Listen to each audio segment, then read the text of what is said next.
Hi అండి. ఈరోజు మా అత్తగారు నాకైతే ఒక టాస్క్ అయితే ఇచ్చారు. సో ఏంటో కనిపిస్తుంది కదా, పండు మిరపకాయ పచ్చడి అనమాట. కొంచెం అయితే రుబ్బాను. సో ఇదిగోండి, ఒక గిన్నెలోకి వేసేసాను అనమాట. లైట్గా కొంచెం కళ్ళలోకి పడింది. సో భలే మంట పుట్టింది.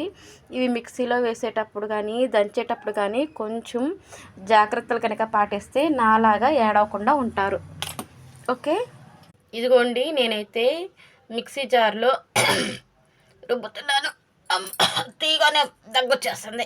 ఇంక ఇప్పుడు ఇది మెదిగింది కదండి, ఇక మనం ఒంట్లో దీంతో తీసేసుకొని ఈ గిన్నెలోకి వేసేసుకోవటం అనమాట. సో ఇదైతే కొంచెం బాగా టేస్ట్ అయితే వస్తుంది. దీనిలో టమోటాలు అవన్నీ దోసకాయ ముక్కలు కనుక వేసుకొని రుబ్బుకుంటే చాలా బాగుంటుంది. ఇది ఊరగాయ అండి, మనం పక్కన పెట్టుకొని కావాల్సినప్పుడు చేసుకోవాలి. చూస్తే చాలా టేస్టీగా ఉంటుంది. సో ఎవరు మిస్ చేసుకోవద్దు. అంటే సీజన్